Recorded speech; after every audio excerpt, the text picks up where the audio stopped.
has a limit to what the United States and self-respect can endure. That limit has now been reached.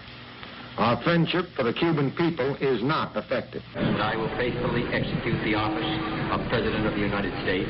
Kennedy continued to pursue the covert plan to send a force of Cuban exiles to invade the island. I was in Cuba in 1961, and like everyone else there, I knew an invasion was coming. But where and when? I watched militiamen planting dynamite under bridges and installing anti-aircraft guns along the coast. CIA-backed exiles assassinated Cuban school teachers and militiamen. They burned cane fields and tried to sabotage sugar mills and oil refineries.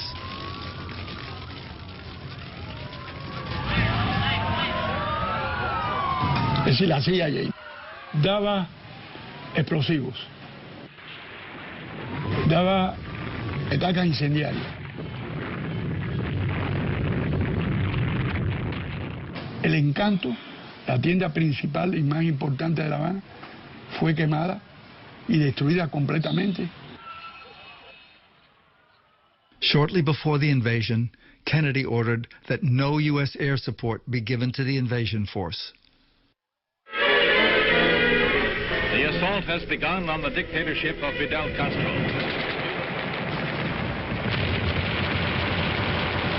Immediately, we got involved in the first firefight, which was a militia patrol that was guarding the city, or the little town of Playa Girón, and therefore, after that, we started moving inland until we found the first resistance.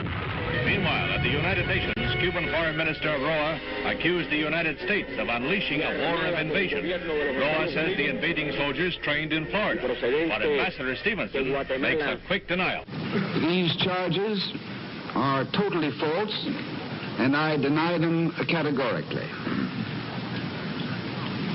The United States has committed no aggression against Cuba, and no offensive has been launched from Florida or from any other part of the United States. At 1 a.m. in the morning of Wednesday the 19th, it was Mac Bundy. He said, "I am in the president's office and he would like to have you come down here as soon as possible." When I arrived in the president's office, the president was concerned and sharp in his comment. It was increasingly clear, even with the breakdown of communications, that things were going badly on the beachhead, though no one knew how badly. You could see the American ships in the horizon, and people were trying to get in whatever boats they could find to try to reach them. But the fact of the matter, there were too few boats, and there was just not enough time. When that broadcast came from the beach, and the leader said, "We're standing in the water, and there's nothing else we can do," and he cursed. We were inside the swamps on a little small mount, and we were looking at the beach, and then Fidel Castro was coming into the beach, sitting on top of a tank. For a few minutes, we were debating whether to take a shot at him and try to kill him. We had him in the sights. We could have very easily taken a shot.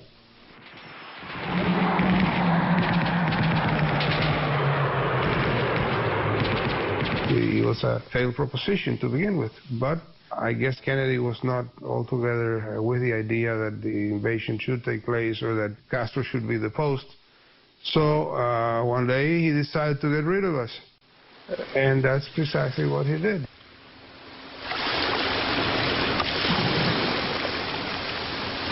Even if the revolution had not been communist or had not turned towards communism, the Americans would have still invaded. This was not a problem of ideology. It was a problem of interest being affected.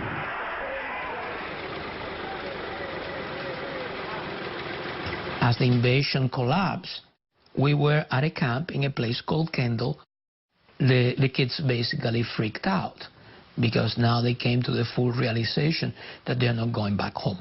Of our interested agencies. There's an old saying that victory has 100 fathers and defeat is an orphan.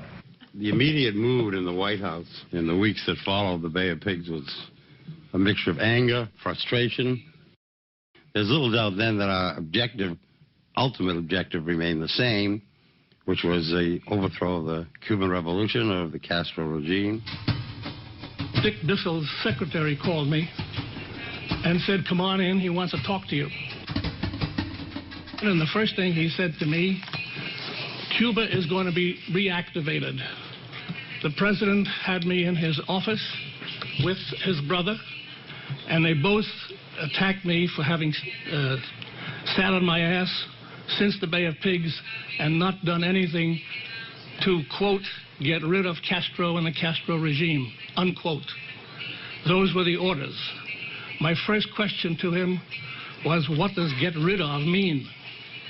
His answer to me was very simple. Use your imagination. We were told to dispose of Mr. Castro, and to the word dispose you can add anything you want. Cuando fracasó Bahía Cochinos, se entendió que la única forma de vencer era ajusticiando al tirano, es decir, asesinando a Fidel Castro. Y entonces pues se hizo primero un intento en el Palacio Presidencial. There were found some a suit, a wetsuit, a clamshell, various things that were on the shelf in the agency that were regarded as things that might be used in possibly killing Castro or being used against him, which never came off the shelf. Yo fui reclutado por la CIA, el que estuvo a cargo de el coronel Harold Benson.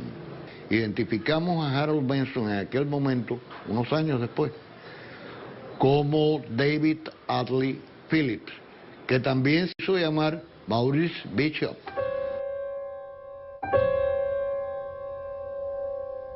I had been stationed in Cuba in 1959, 58. I was there 59 and 60 before I had to leave rather abruptly.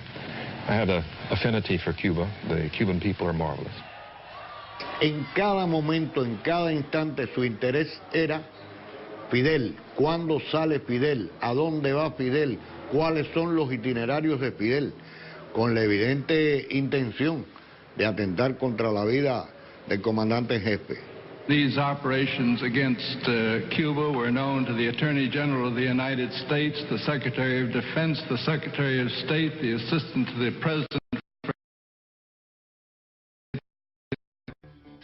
Castro could not defend against these attacks, so he tried diplomacy.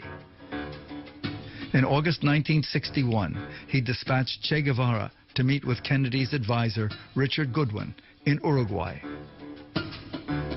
The two men met in secret, during which Che made it clear Cuba could loosen its ties with the Soviets, stop supporting revolution in Latin America, and compensate the American companies it had expropriated, if the United States would stop its aggressive behavior and resume trade with Cuba. Kennedy was very interested, but the ruins of the Bay of Pigs for the United States were much too raw to think of beginning discussions at that point. In the weeks following Cuba's diplomatic gesture, CIA-backed raids against Cuba increased. Castro then turned to a dramatic form of deterrence from Moscow. The Soviet Union began to secretly install nuclear missiles in Cuba. John F. Kennedy was telling the people that there were no Russians in Cuba, so we thought it was a good opportunity to show the world that yes, there were Russians in Cuba. I've liked cannons all my life.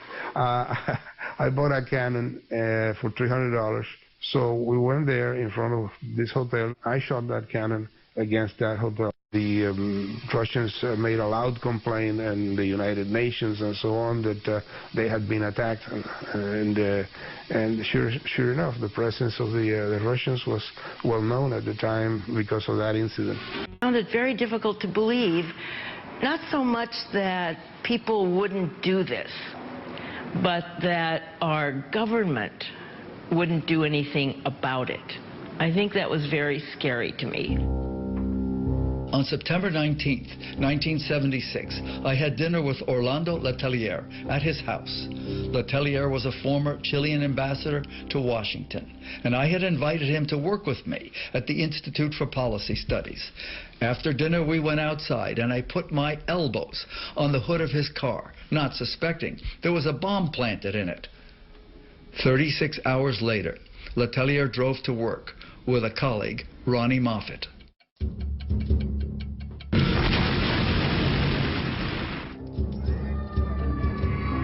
Letelier died in the explosion, as did Ronnie Moffett.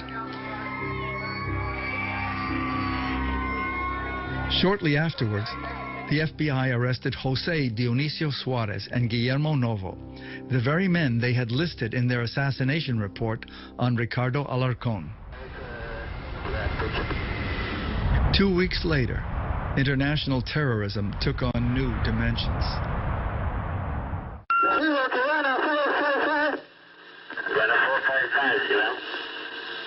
had an explosion and we are descending immediately. We had fire on board. Savannah 4, firefighting, we attended to the field.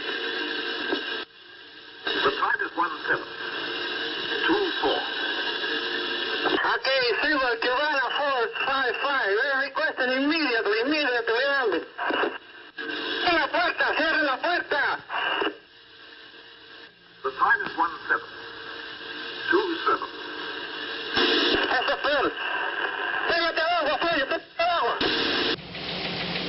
This is the CBS Evening News with Walter Cronkite. Good evening. 9 days ago, a Cuban passenger jet en route from Barbados to Havana crashed into the sea following an onboard explosion. 73 persons, 57 of them Cuban, were killed.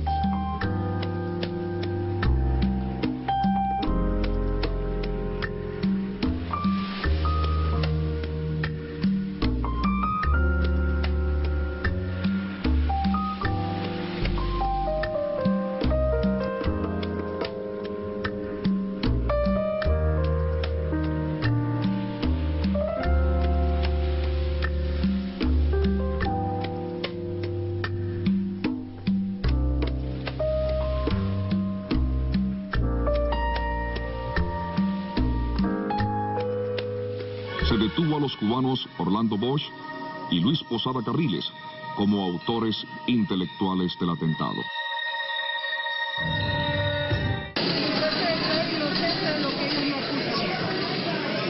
No voy a decir, como dicen ustedes los americanos, no comen.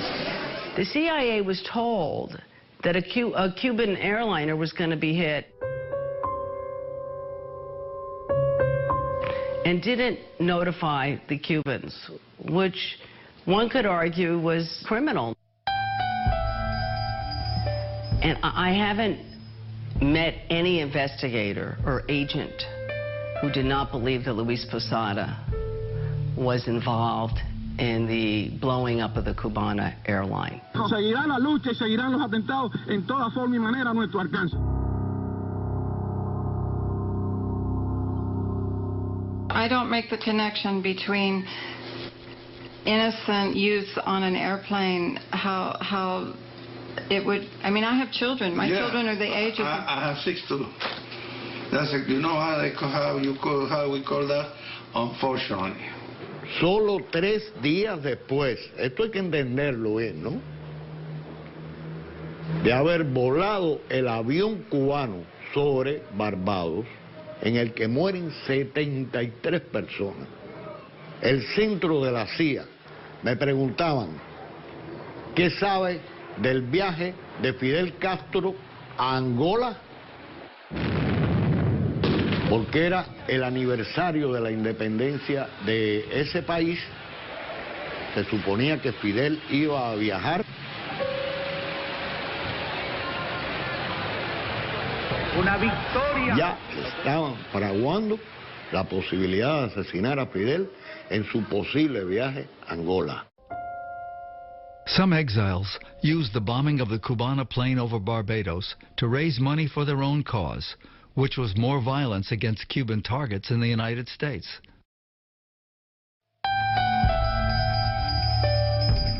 I received a call from the mission. By the radio, they're saying that they killed a Cuban diplomat in Queens Boulevard on the 46. The one that had been killed was Felix. I took the car and went to the place. I touched him, he was cold, completely cold. Omega 7 says tonight's killing was an execution and warns that the next victim would be Cuban ambassador to the UN, Raul Roa. Un día yo salía por la mañana de mi casa y el escolta me dijo, embajador, hay una cajita negra allí que yo puse al lado del arbolito que pudiera ser una bomba. El conserje de la casa de enfrente, donde estaba el arbolito, decidió que esa caja no tenía por qué estar en el arbolito de su edificio, sino que debía estar en el arbolito de mi casa. Y lo llevó, cogió la cajita negra y la puso en un arbolito al lado de mi casa. Cuando llegó el técnico en explosivos, le dijo, ¿dónde está la cajita? Y se la acaban de llevar el camión de la basura. So the driver of the truck took the bomb because he thought that it was a radio or something valuable. You know, every time they see something of value in the truck, they separate it for them. El camión ya había avanzado 2 cuadras y estaba en el momento en que llegó nuestro técnico en explosivos, estaba frente a la embajada de Venezuela. So when we arrived, we went to the truck. There was the driver. I was with Wilfredo. I asked him, did you pick up something like this and that? Said, yes, but that's mine. That's mine. If you lose it, I'm sorry, but this is for me. Listen, that's a bomb. No. You are kidding. That's not a bomb. I said, listen, does it have some magnet? Yes. Could you please put it in the door of the truck? When he placed the magnet in the door of the truck and he saw that this device stays there, he opened the door and started running. What's happening in Cuba is not a failure of the Cuban people. It's a failure of Fidel Castro and of communism. By 1987, the Soviet communist system was very sick, but Fidel Castro refused to give up. Es la imagen de ese hombre nuevo, es la imagen de ese ser humano que realmente se requiere si vamos a hablar de la sociedad comunista. Bueno, esto es nuevo, toda planta nueva que empieza a En estos momentos se fue la luz. Es poco seguro que se vaya la luz. Claro. Porque nosotros estamos inventando la línea 33. Están recibiendo por 2 vías distintas la electricidad. Por una. Pero tenemos una planta emergente. ¿Ya la instalaron? Está instalada, pero falta la asistencia técnica que venga para allá. ¿Dónde está la complicación? The Berlin Wall comes to an end in the fall of 1989. The Soviet Union comes to an end in November 1991. The Cuban economy is going into a free fall. And the Cuban exiles decide that they have to enhance the attacks that they're going to carry out on Cuba. Bueno, salimos a conocer, a enviar nuestros hombres para conocer los planes que se están gestando contra Cuba. ¿Y dónde se gestan esos planes? En Miami. In 1990, René González hijacked a plane in Cuba and flew it to Miami. Shortly afterwards, he joined Brothers to the Rescue. He was followed by Antonio Guerrero, Ramón Labañino, Gerardo Hernández, and Fernando González.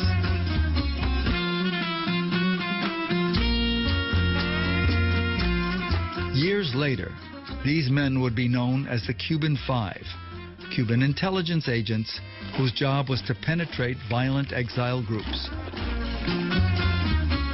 Específicamente, nosotros estábamos recopilando información sobre los hermanos al rescate.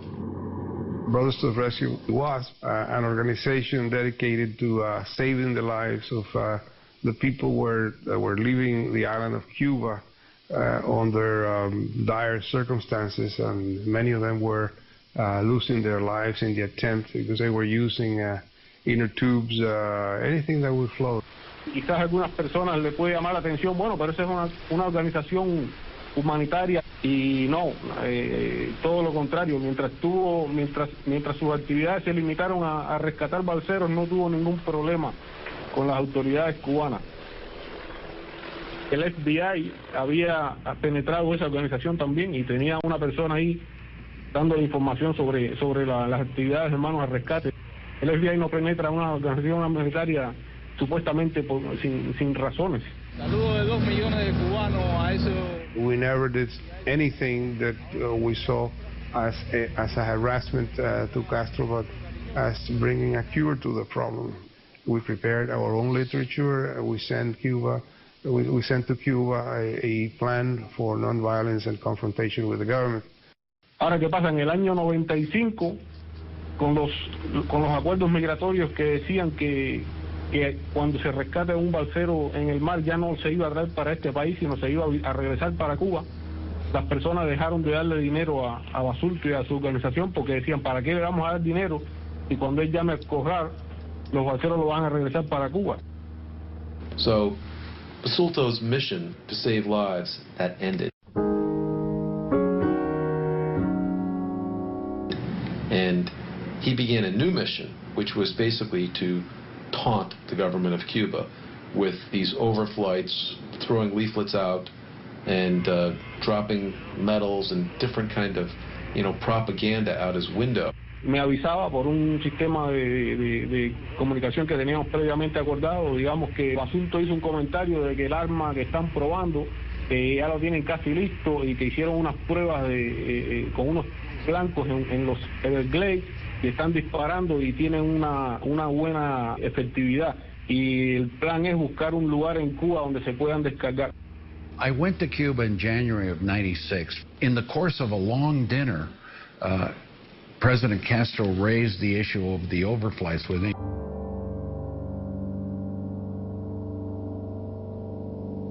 Basically saying, you've got to tell your government to get control of these people that are making these very veiled threats and overflights, and please fix the problem. Le mandamos a decir a Clinton con Richards que parara los vuelos, que era imposible que permitiéramos que sobre la ciudad volaran los aviones.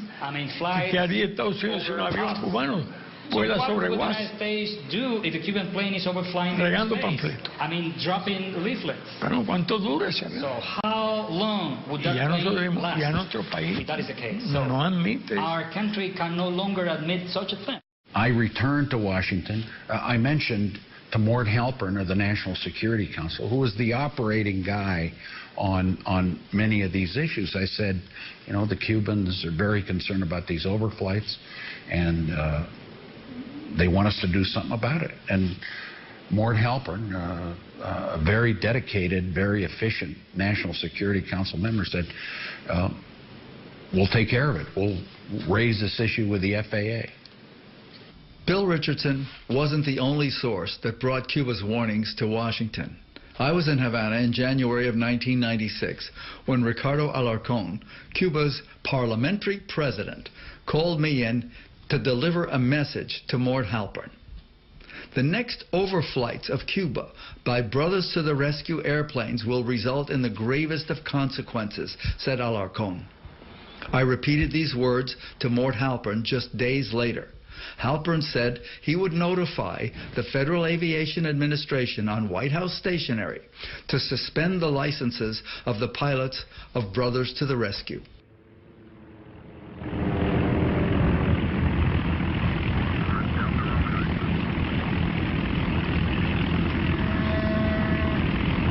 Almost 14 years after President Eisenhower had suggested the Cubans just shoot down the airplanes, the Cuban government seemed to follow his advice. They shot down 2 of 3 Brothers to the Rescue planes. The plane carrying José Basulto returned safely to Miami.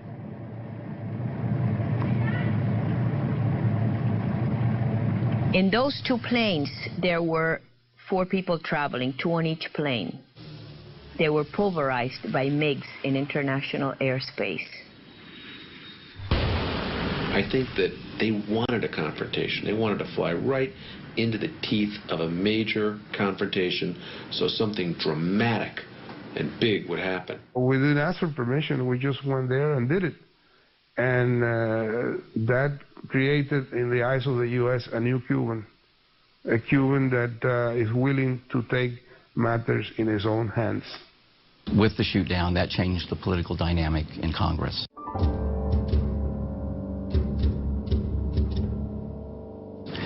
And it also changed the calculation in the Clinton White House. At least that was our very clear perception in the Congress. Because at that point, the administration went through its options, we understand. We understood at the time. Those options didn't look very attractive. After the shoot-down of the Brothers to the Rescue planes, Bill Clinton's national security advisor presented him with policy options: military strikes against Cuba or a bill tightening the already tight embargo on Cuba. Clinton chose Helms-Burton, or the Libertad Act, tightening the embargo. At that point, Cuba had to make a decision as to on what basis does the economy survive. And they said, well, the only thing that we have immediately, we don't depend on anybody, is tourism. So the right-wing Cuban exiles say, this is one area that we have to hit, and we have to hit hard. They launched a media-savvy campaign to make it unsafe for tourists to come to Cuba.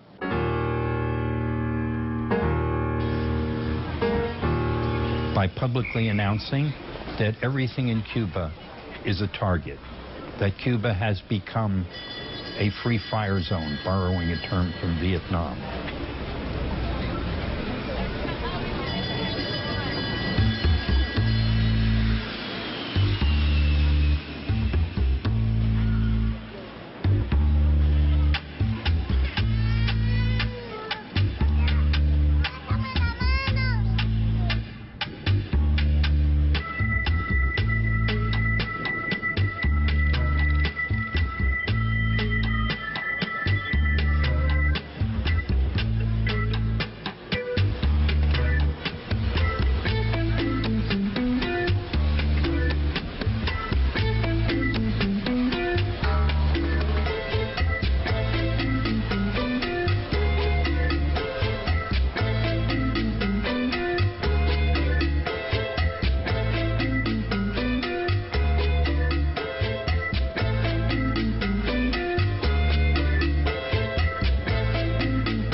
Posteriormente explotaron otras 2, Capri Nacional, otra en el Coiba.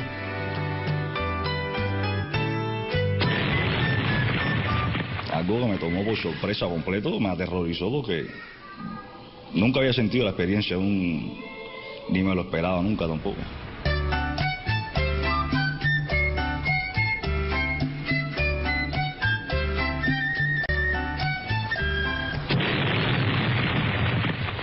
Yo tenía miedo a todo, cualquier ruido, ¿entiendes? 7 puntos en la cara, y el lado izquierdo. Fuimos atacados por personas que nosotros no le hemos hecho daño a nadie.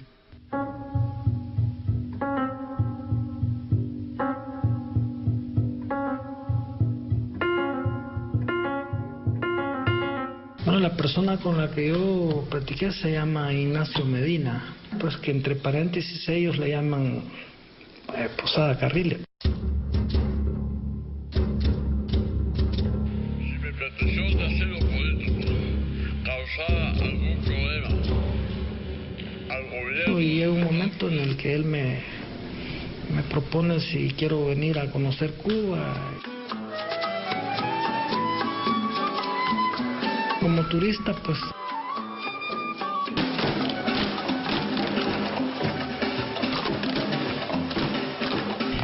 ofrece por poner un artefacto explosivo $1,000, pagarme todo el viaje, la estancia turística.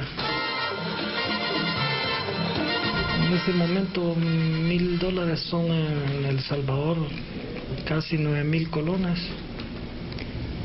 por venir a hacer un viaje 5 días, 3 días, no está mal, ¿verdad? Entonces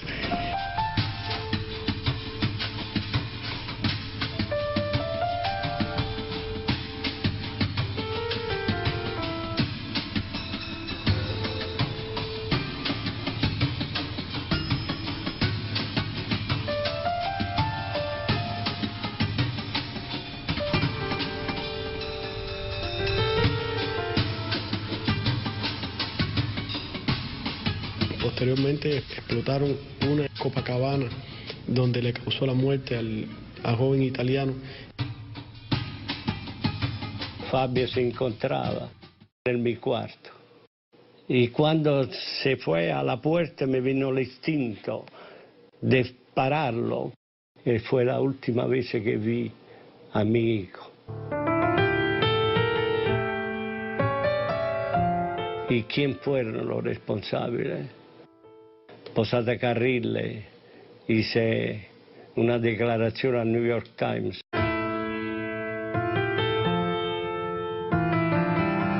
diciendo: lo siento mucho lo que pasó.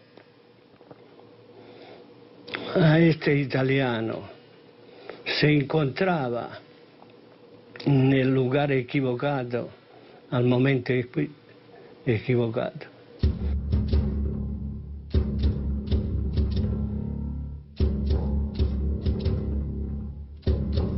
And then something very unusual happens, and that is that if sometime in the summer of 1998, Fidel Castro hands to Gabriel Garcia Marquez a letter to deliver to President Clinton, because Fidel knew that the two were to meet in the White House. And in that letter, Cuba offers the Clinton administration information that they are willing to collaborate with the FBI. En aquel momento, el presidente Clinton expresó su interés, su disposición de actuar y solicitó que recibiéramos una delegación del Buró Federal de Investigaciones. And within 2 weeks, an FBI team goes to Havana. This is June 1998. El FBI y el gobierno de Estados Unidos no hizo absolutamente nada contra esos grupos, sino que actuó contra nuestros 5 compañeros, que siguen presos hoy, 10 años después. Cuba provided all kinds of evidence to the FBI. The FBI then figured out who were the people who were supplying the Cuban government the information. Gerardo Hernandez was charged with conspiracy to commit espionage. There was no any evidence of conspiracy to commit espionage.